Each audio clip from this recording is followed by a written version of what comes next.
What is up, hooligans? And happy freedom.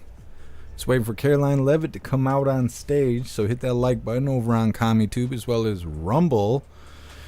Share out the live so everyone can hear from the press secretary.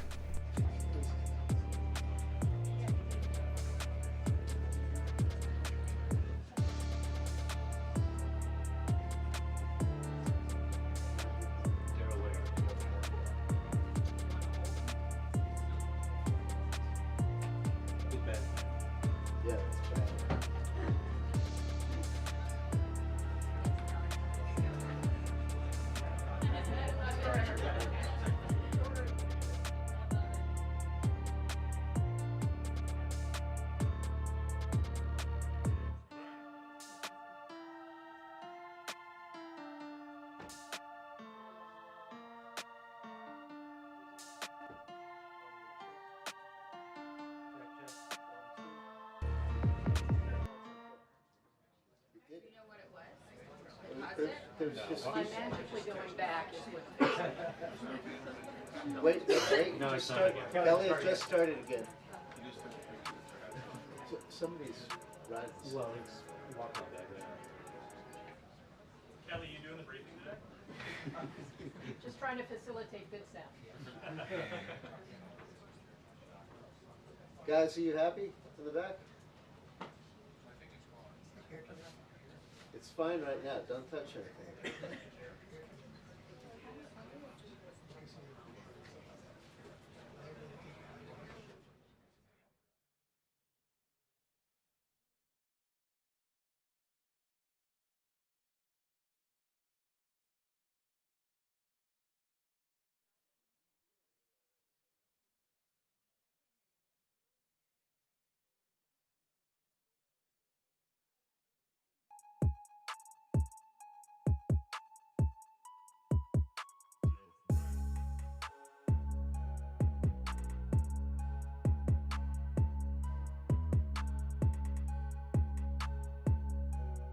Looks like we got Jackie today from Fox instead of Peter Ducey. I don't know if I've seen Jackie and Karoline Leavitt interact. KJP and Jackie did not get along at all.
And Josh 1776, she's tardy. She is a little bit tardy.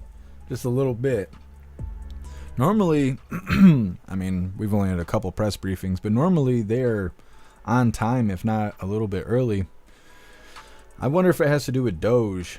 DOGE was doing a report earlier today. I don't know what time it started. Right Side Broadcasting had a live, like an upcoming live that was scheduled for like 9 o'clock in the morning or something like that. And I think it ran for a while. So I wonder if that's why everybody's late, because they were dealing with the DOGE live.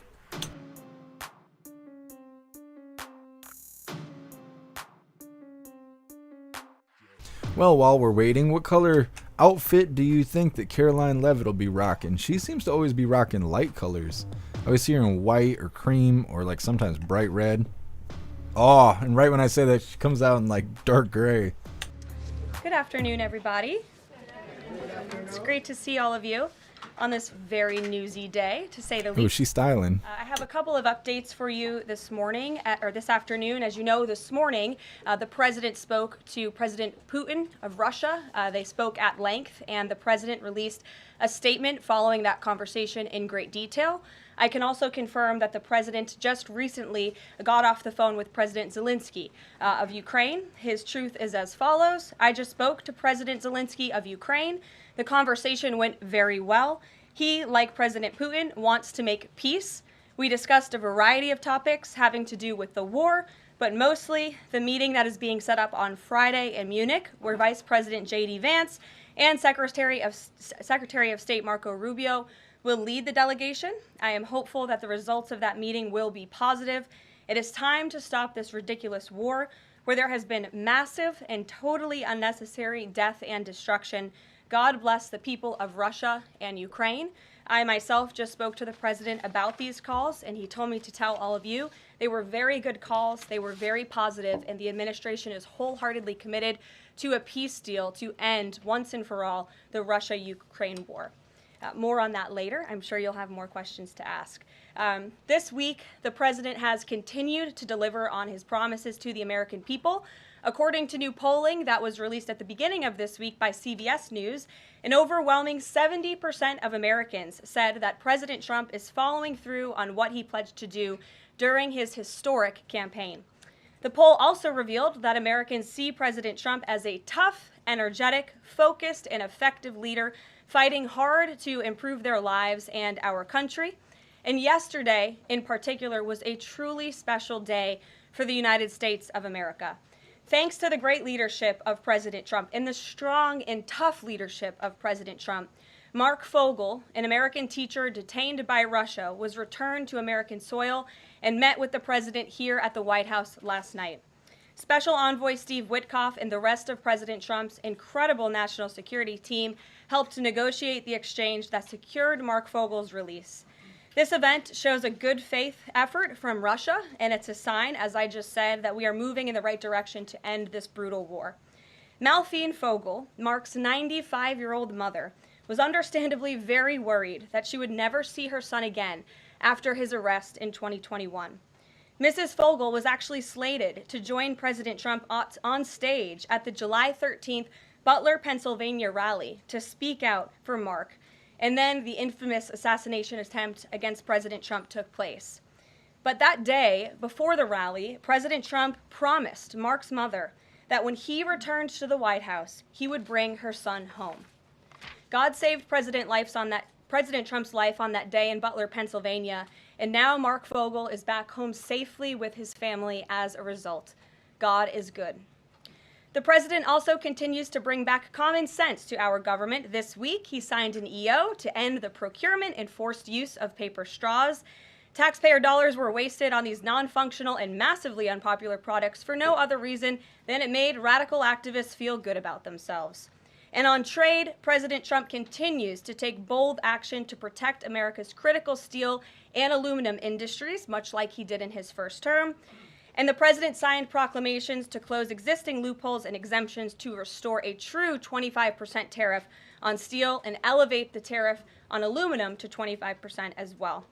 This administration believes these tariffs will protect our national security and put American workers first. And in the Oval Office yesterday with Elon Musk, President Trump took further action to make our federal government more efficient and effective. He signed an EO implementing the DOGE Workforce Optimization Initiative.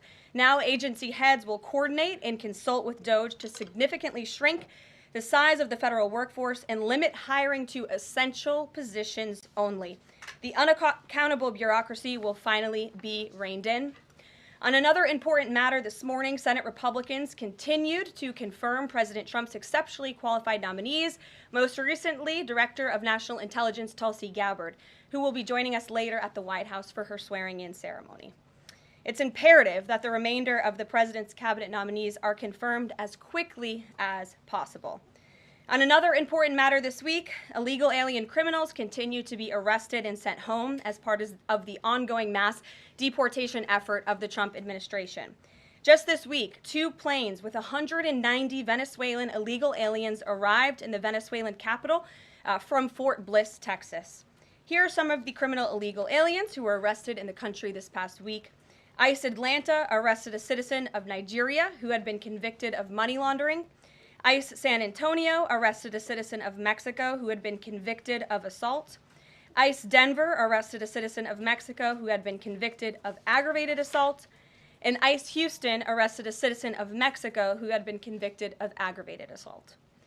Now, before I take questions, I would like to address an extremely dishonest narrative that we've seen emerging over the past few days. Many outlets in this room have been fear-mongering the American people into believing there is a constitutional crisis taking place here at the White House. I've been hearing those words a lot lately. But in fact, the real constitutional crisis is taking place within our judicial branch, where district court judges in liberal districts across the country are abusing their power to unilaterally block President Trump's basic executive authority. We believe these judges are acting as judicial activists rather than honest arbiters of the law. And they have issued at least 12 injunctions against this administration in the past 14 days, often without citing any evidence or grounds for their lawsuits.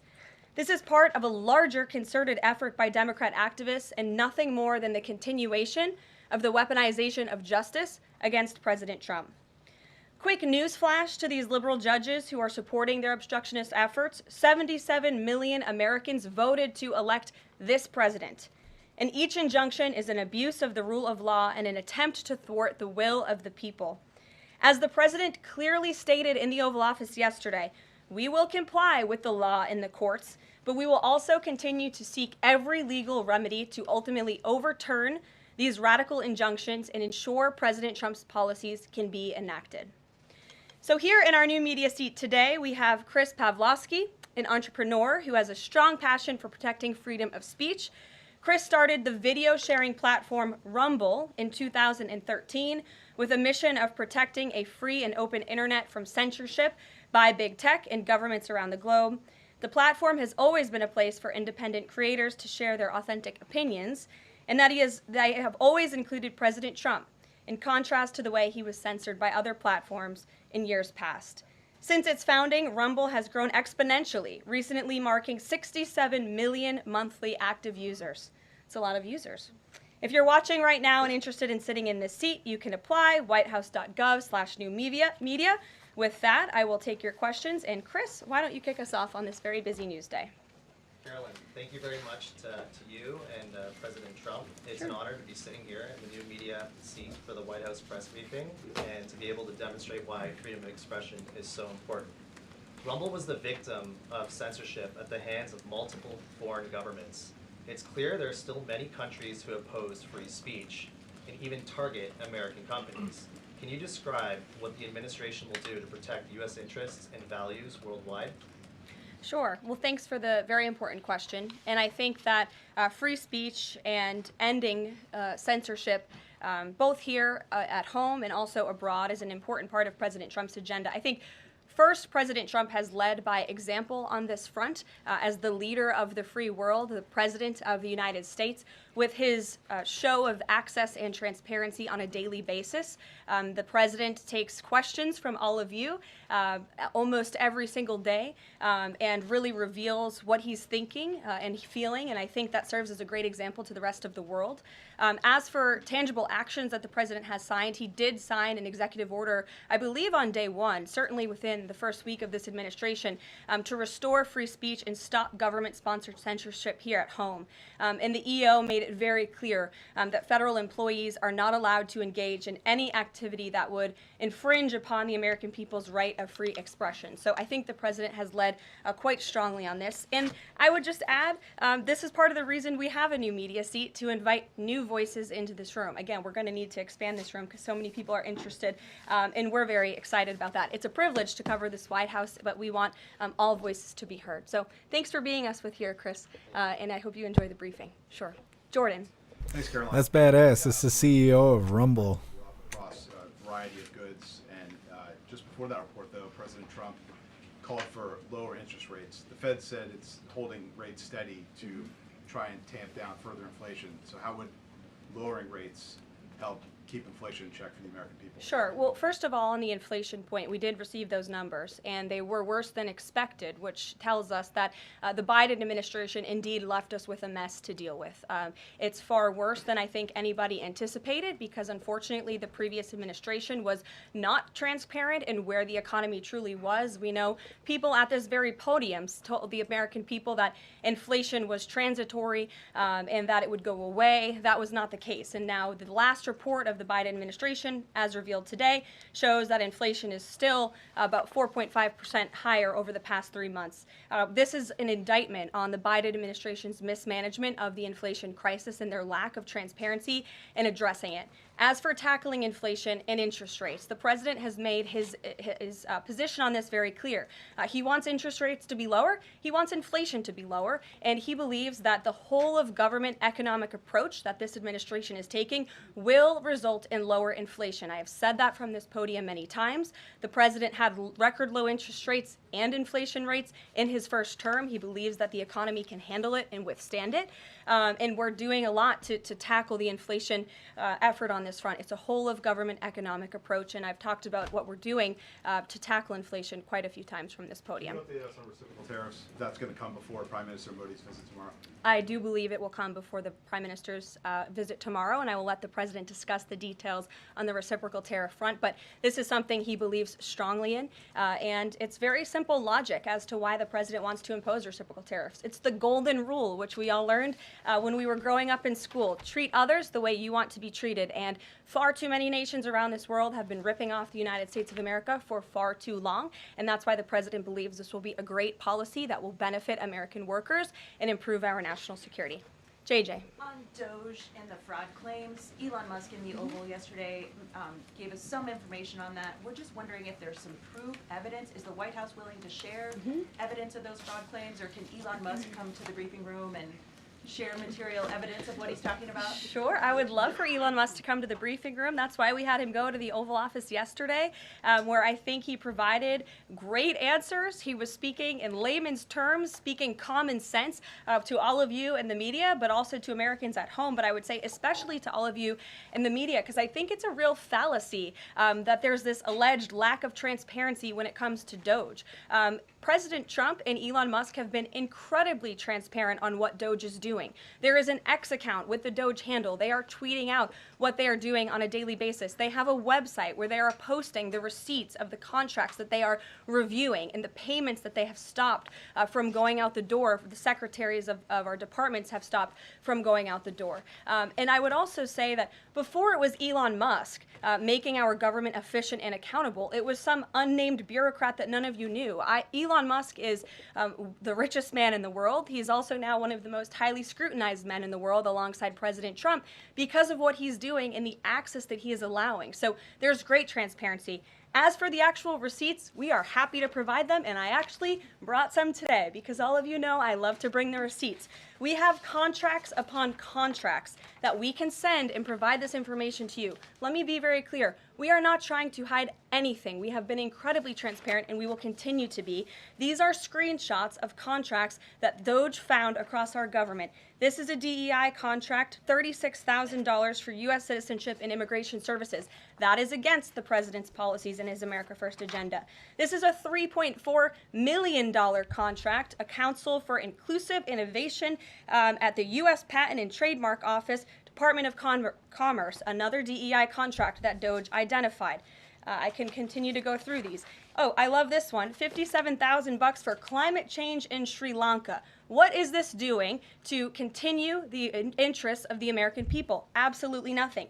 These are the line items across the federal government that DOGE is identifying daily. They're moving very fast. There's a lot of paper that we can show you, but we're happy to do it. This administration has been more than transparent about what DOGE is doing. And here's one of their tweets that they posted about the mine. I believe this is in Pennsylvania, where the federal employee retirement system is being processed. Did anybody know this was even happening in our country before Elon Musk talked about it in the Oval Office yesterday?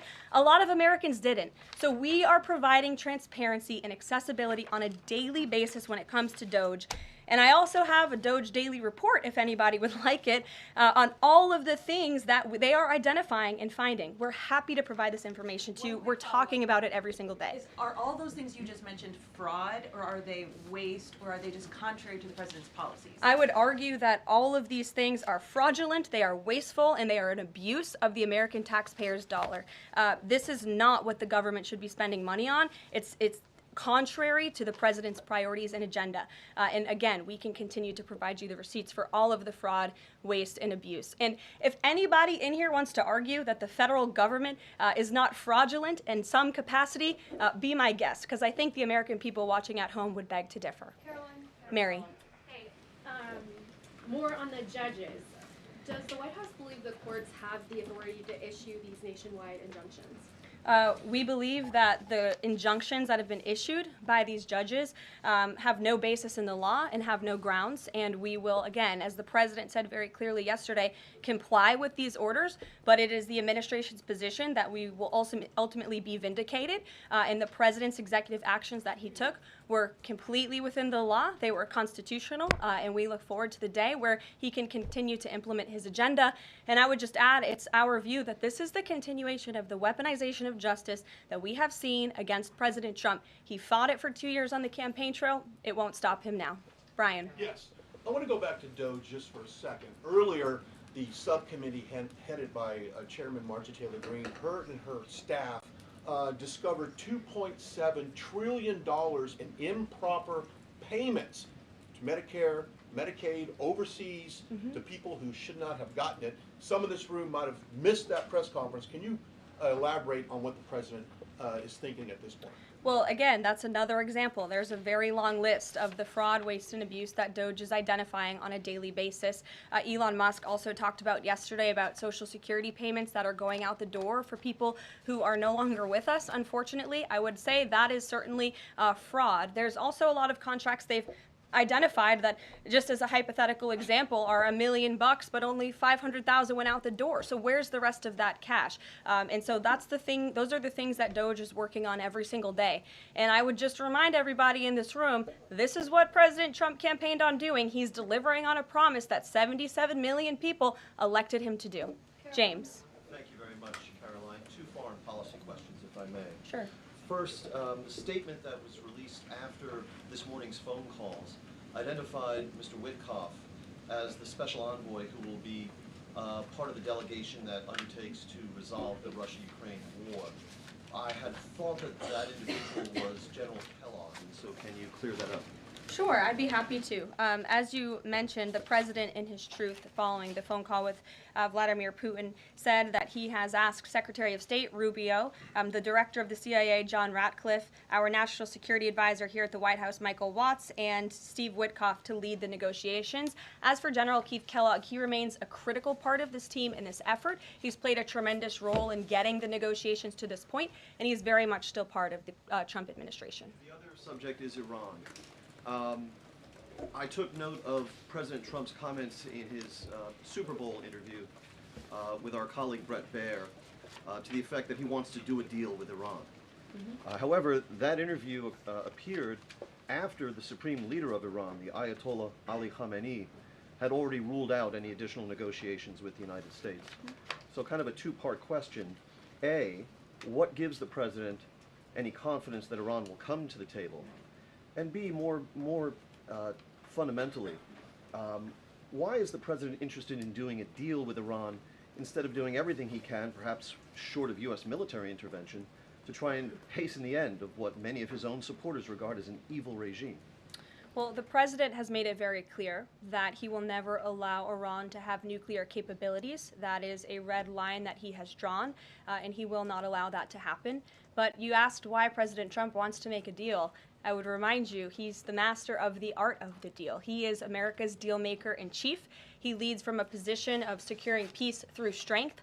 And I think time and time again already, in just 4 weeks, we have seen the president being able to negotiate successful deals with our partners, our adversaries all around this world. You know, the release of Mark Fogel just last night is something that I think speaks to the president's deal-making ability. This is something that the Biden administration allegedly tried to do for 3.5 years. I think you all should go back and ask some of those Biden administration officials what they even tried to do and why weren't they successful, because for 3.5 years Mark Fogel sat in a Russian prison and it took President Trump 3 weeks to get him back on American soil. There's nobody better at making deals than Donald Trump. Phil Wegman. Thank you. 2 foreign policy questions. Ukrainian President Zelensky has said after the war that he wants NATO membership or nuclear weapons. We heard Defense Secretary Hegseth say that NATO membership was unrealistic. What's the president's view on the other option, on a nuclear Ukraine? I have not talked to President Trump about Ukraine's NATO membership or their nuclear capabilities. I would leave it to him to discuss. But I will tell you again that Secretary Rubio and also the Vice President, J.D. Vance, will be meeting directly with President Zelensky in Munich on Friday, and I'm sure they will provide a readout of that conversation and that discussion. And then the second question, given that this administration has called on Europe to take more responsibility for their own defense, I'm wondering, will the EU or any other European nation other than Ukraine be involved in these peace talks? I don't have any European nations who are involved currently to read out for you. Certainly, you know, the president has employed a very strong team or deployed a very strong team to continue these negotiations. And the fact that he was on the phone with both President Putin and President Zelensky today shows that he's very much involved in this effort as well. And then just a follow-up, I guess. Sure. Should we expect the president to negotiate in person with Zelensky and Putin? I don't have anything to read out on that for you today. Maggie, good to see you. Thanks for taking the question. You talked about the transparency with DOGE and Elon Musk's press availability yesterday. There is a conflict of interest law in place that says that people who have personal interests can't interact with government entities that could touch on those. Has President Trump signed a waiver for Elon Musk? Does such a thing exist? If it does, will you guys release it in the interest of transparency that he's committed to? I have not seen the law that you are referring to. What I can tell you is that Elon Musk, as I've confirmed before, is a special government employee. He is filing the proper financial disclosure, and he is complying with all applicable federal laws. As you also heard, Elon address this directly yesterday in the alleged conflict of interest, and he said everything he's doing is very public, and if you all perceive a conflict of interest, you're welcome to bring that up. And as the president said, if he feels like Elon is engaging in something that's a conflict of interest, he will tell Elon not to do that. And Elon also said yesterday that before he moves forward with anything, he consults with the President of the United States. So we're very confident with the ethics and the guardrails that have been put in place here. Caitlin. Thanks, Karoline. I have a few things for you, but on the commitment by President Trump, he said that he and President Putin agreed to visit each other's respective nations. Are there any preconditions that President Trump has that President Putin must do before he goes and meets with him, withdrawing some forces, withdrawing all forces, anything like that? Not that I'm aware of. That doesn't mean they don't exist, but I was just talking with the president in our national security team. I wasn't made aware of any conditions, but if they exist, I'm happy to provide those. And on the president himself, you know, he styles himself as this master negotiator. Prostitute. He is now deploying these negotiations, saying that they start immediately. We did hear from the Defense Secretary, Pete Hegseth, though, today saying that NATO membership is not realistic for Ukraine, and neither is returning to pre-2014 borders. Aren't they giving away bargaining chips before these negotiations have even started? Again, I haven't talked to the president about Ukraine's NATO membership, and he appointed several individuals to negotiate on his behalf. He's directly involved in these negotiations as well, and I'm sure if you ask him that question in the near future, when you're able to, he'll give you an answer. I just don't want to get ahead of him on it. And final thing for you, which White House official made the decision to bar the AP reporter from the Oval Office and the diplomatic reception room last night? Well, first of all, let me just set the record straight. It is a privilege to cover this White House. It's a privilege to be the White House press secretary. And nobody has the right to go into the Oval Office and ask the President of the United States questions. That's an invitation that is given. And there are hundreds of outlets on this campus, many of you in this room who don't have the privilege of being part of that pool every single day and getting to ask the President questions. We reserve the right to decide who gets to go into the Oval Office, and you all have credentials to be here, including the Associated Press, who is in this briefing room today. But isn't it retaliatory in nature is the argument, because the reason that the AP was barred, which they said was because they're not using the phrase Gulf of America, they're using Gulf of Mexico in line with their standards. And so the question here is this setting a precedent that this White House will retaliate against reporters who don't use the language that you guys believe reporters should use? Come on, man. The First Amendment commitment that you were just talking about. I was very upfront in my briefing on day one that if we feel that there are lies being pushed by outlets in this room, we are going to hold those lies accountable. And it is a fact that the body of water off the coast of Louisiana is called the Gulf of America. And I'm not sure why news outlets don't want to call it that, but that is what it is. The Secretary of Interior has made that the official designation in the Geographical Identification Name Server. And Apple has recognized that, Google has recognized that, pretty much every other outlet in this room has recognized that body of water as the Gulf of America, and it's very important to this administration that we get that right, not just for people here at home, but also for the rest of the world. Sure. Thank you, Karoline. The prisoner exchange with Russia coming at the same time as the president is now announcing negotiations to end the war in Ukraine. The timing of that is hard to ignore. Was Ukraine discussed as part of this prisoner swap? I was not involved in those discussions, so I can't comment on whether that came up or not. What I can say is that this was a very good deal for the United States of America and for the rest of the world. As you know, we have confirmed that the Russian who will be returning home very soon, Alexander Vinnik, was a non-violent crypto criminal, and as part of this exchange, he has forfeited more than $100 million that he obtained in that illegal crime. And in exchange, of course, we got Mark Fogel, who is a middle school teacher who kissed the American soil, but kissed the ground last night when he returned to the United States of America. It was a great deal and a great day for our country, and I think everybody, regardless of political affiliation, agrees with that. And was Russia made aware ahead of time of the parameters that the administration and Secretary Hegseth was going to be announcing today? The NATO perimeters? Yes. I'm not sure. You'd have to ask Secretary Hegseth in the Defense Department on that, since he announced them. Jackie. Thank you, Caroline. Just to be clear, so when we're listening for a shift in position on U.S. policy, should we only listen to the President and maybe not the Secretary of Defense? Because what he outlined today would represent a shift in U.S. policy. I'm not saying that. I'm just saying I speak for the President of the United States behind this podium, and I will let him discuss that. Can you tell us any more about the next hostage releases? I understand another American's coming out today. Sure. I'm glad you asked. It speaks to President Trump's deal-making ability, and we can confirm the safe release of one American and two individuals from Belarus, one of whom worked for Radio Liberty. Out of respect for the privacy of these individuals, their request, we have no further details to announce on their identities, but we can confirm that one American was released today, and it's a remarkable victory on the heels of Mark Fogel returning to America last night. Anything on who the U.S. might be releasing in exchange? I don't have details on that at this moment. I don't have details on that at this moment. I do know that these three individuals have been released and are on their way home to their respective countries. Karoline, thank you so much. Can you explain how President Trump envisions the war in Russia and Ukraine coming to an end?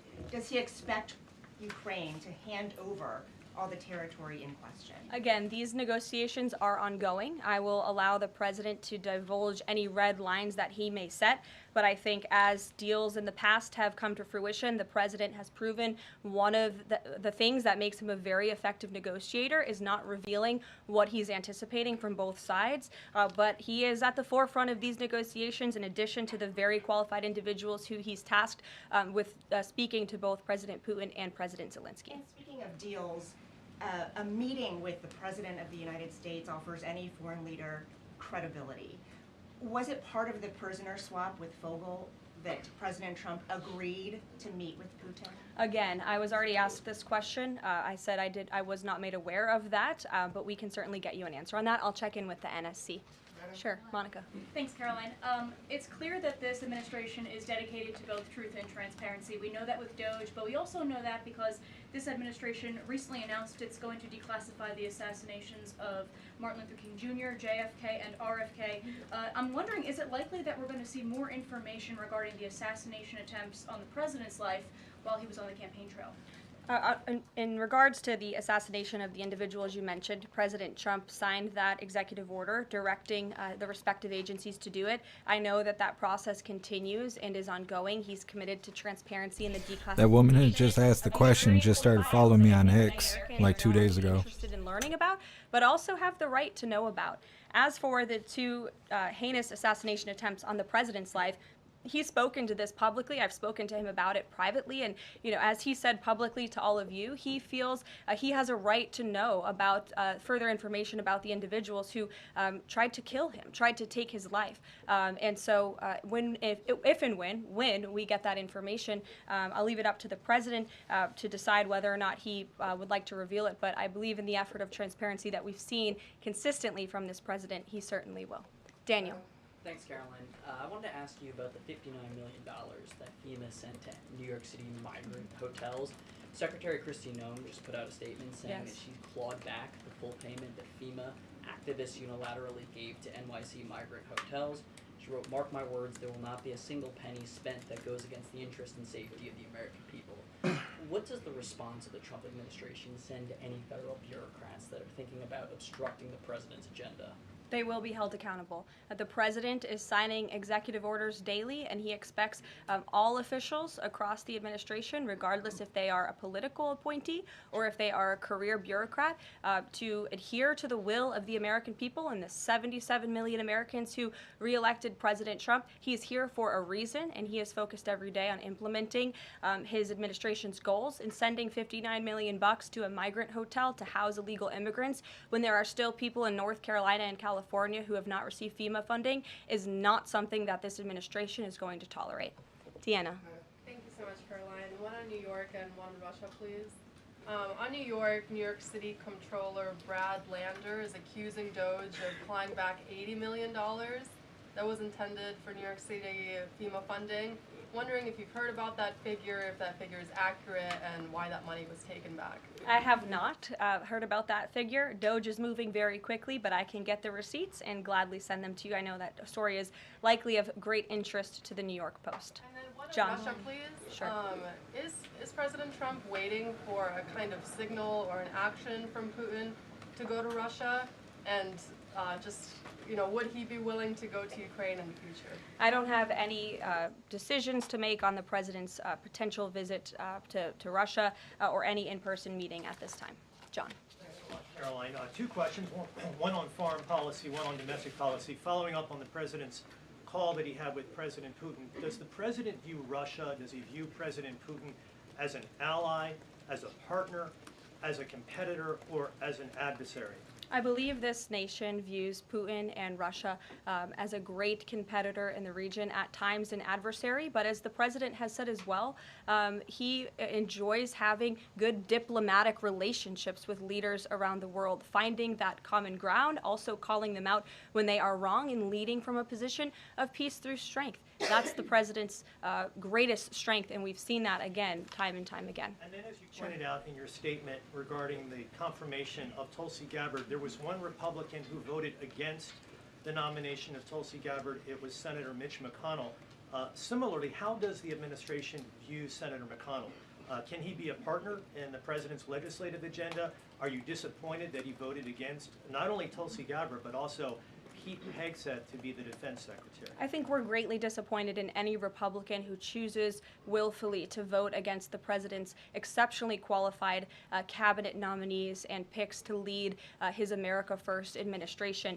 Not a single Democrat swayed from voting against President Biden's nominees, and we know how many of them turned out. They turned out to be atrocious at their jobs, leaving America much worse than they were when they took the oath of office. And so I've said it repeatedly from this podium. I addressed it stated at the beginning of my remarks. We expect all Republicans to vote, to stay tough and strong, vote for President Trump's nominees so we can get to work and continue to work very hard to implement this president's agenda.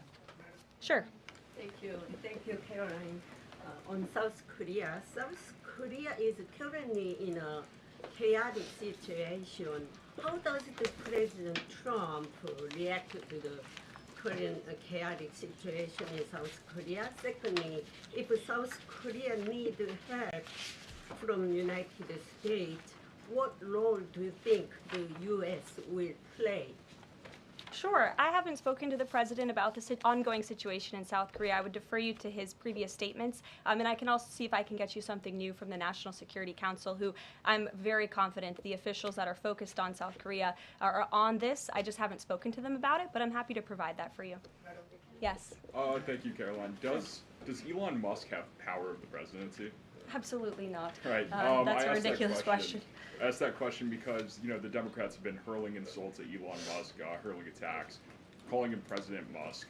Most recently, Jamie Raskin, the congressman, took it a step further, calling for Musk's impeachment, saying that he somehow usurped the power of the presidency.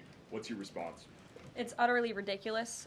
Elon Musk addressed this in the Oval Office yesterday. The president addressed it as well. Elon Musk is serving at the pleasure of the president, just like everybody else on this team. He takes directives directly from the president of the United States. And I think some of the comments that you referred to are nothing more than a failed attempt from the media and from Democrats to try to sow division in this White House. We saw them do it in the first term. We're not going to let them do it in the second term. This is a unified team who is working at the pleasure of the president to do what's right for the American people. I have one more quick housekeeping note before I leave you all today.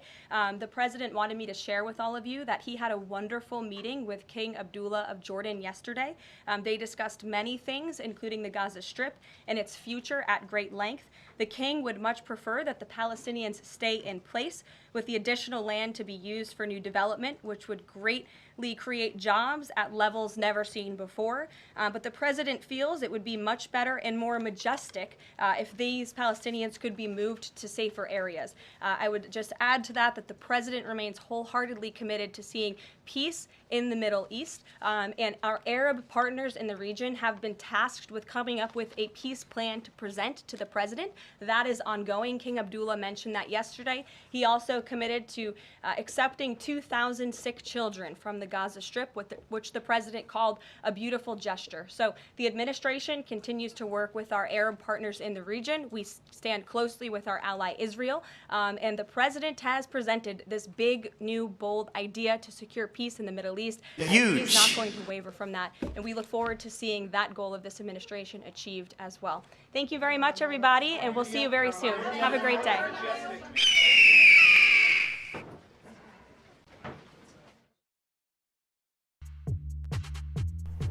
Very nice. Karoline Leavitt. Doing fantastic. What a good press briefing. All right, Hooligans. Well, I'm going to get working on the schedule for Coffee with Hooligans. And hopefully we'll be able to start on time, because normally I get rolling around about 2, and it's about that time. So like I'm saying, about 3 p.m. Eastern time, we're going to be going live again for Coffee with Hooligans.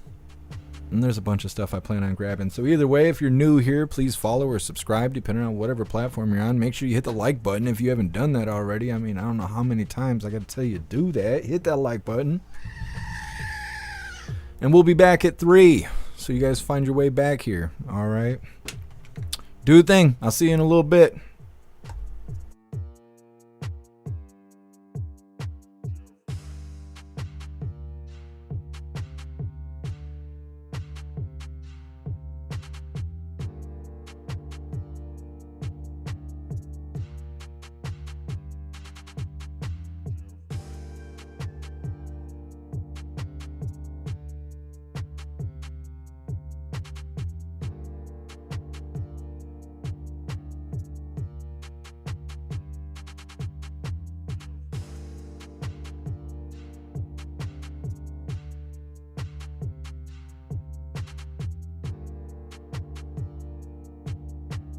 Thank you so much, Flea Speech, for that $5 donation over on Rumble. I really appreciate all the support. Thank you so much, Flea Speech. It says, thank you, Jeff, Max, Snooks, and fellow hooligans. Happy freedom, hee hee. Wouldn't a few what does it say? Wouldn't a few ceiling suspended mics help hear the questions? I agree. Free speech. It's a good idea. You should write the White House. They have a contact page now. Suggest it to them. I appreciate all of you guys being here. Go check out the link tree link that I just posted in the chat. I'll see you guys at 3.